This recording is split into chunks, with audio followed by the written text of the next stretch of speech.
Hello, myself Sabyasachi Ghosh from Department of I.T.I, Government I.T.I. Hello everyone, today I will discuss about soldering. From our previous discussion, it is very clear that soldering is a semi-permanent as well as a thermal joint.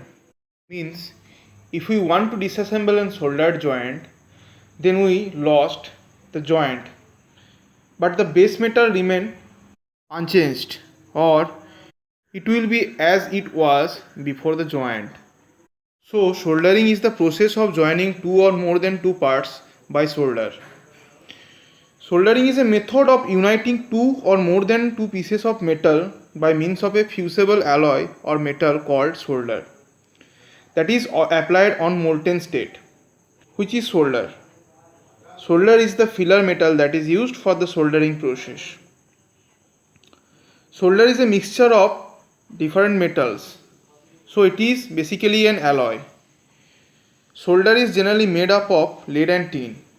The melting temperature of tin is 232 degrees Celsius and the melting point of lead is 327 degrees Celsius.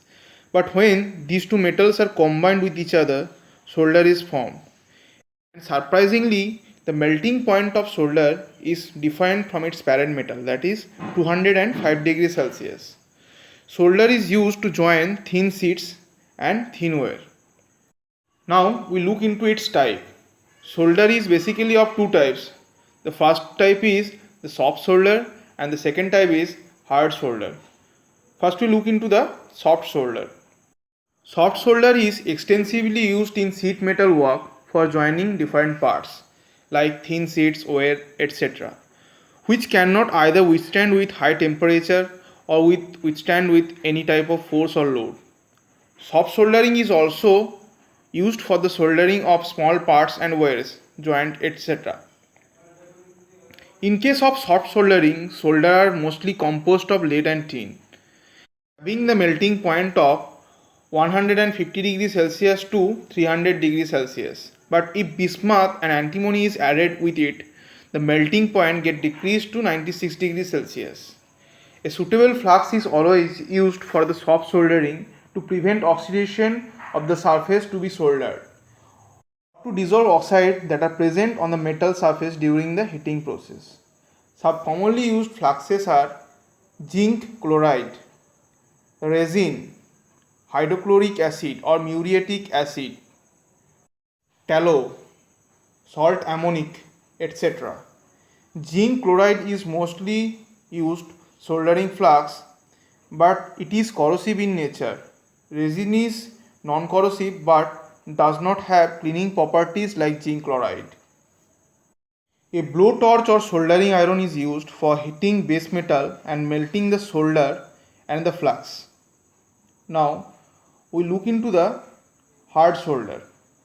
Hard solder employs solders which melt at higher temperature and are stronger than soft solder. Its melting point is 350 degrees Celsius to 600 degrees Celsius, and sometimes it could be also 900 degrees Celsius. Flux in hard soldering is generally in the paste form and applied to the joint with a brush before the heating. In hard soldering, blowtorch is used as equipment. Silver soldering is a hard soldering method where silver is made up of silver alloyed with tin. Now come to the function of flux in soldering. Flux is used to protect the joint surface from oxidation and help to melt solder. Flux also cleans surface and helps to spread solder on the joining surface. Flux cleans carbon and other impurities formed into the joint. Flux helps solder to melt quickly. Flux helps to easy flow of solder so that it reaches to joint surface easily. Flux used to make joint strong. Flux is available in the form of powder, paste or liquid and also available in vapor form as well. General used fluxes are hydrochloric acid or muriatic acid, zinc chloride or cut acid, resin, tallow, salt ammonic, etc. Now come to the soldering method. Before soldering, the joint surface should be properly cleaned. For small light parts, heat may be supplied by a soldering iron, which can carry enough heat just above the melting point of the solder. This consists of a copper bit bluntly pointed at the end and riveted to a steel shaft at the other, and the steel shaft is attached to a wooden handle or plastic handle nowadays. Any source of clean heat is satisfactory for heating of the bit. Usually the bit is heated in gas or coke fire, cleaned, dipped in flux and then rubbed on solder. This coats the bit with solder and enables it to pick up the molten solder and deposit it as required on the joint. For longer parts, the surface may be tinned first by cleaning, heating and by dipping into the flux, and then by applying solder with a soldering iron or by dipping the parts in molten solder.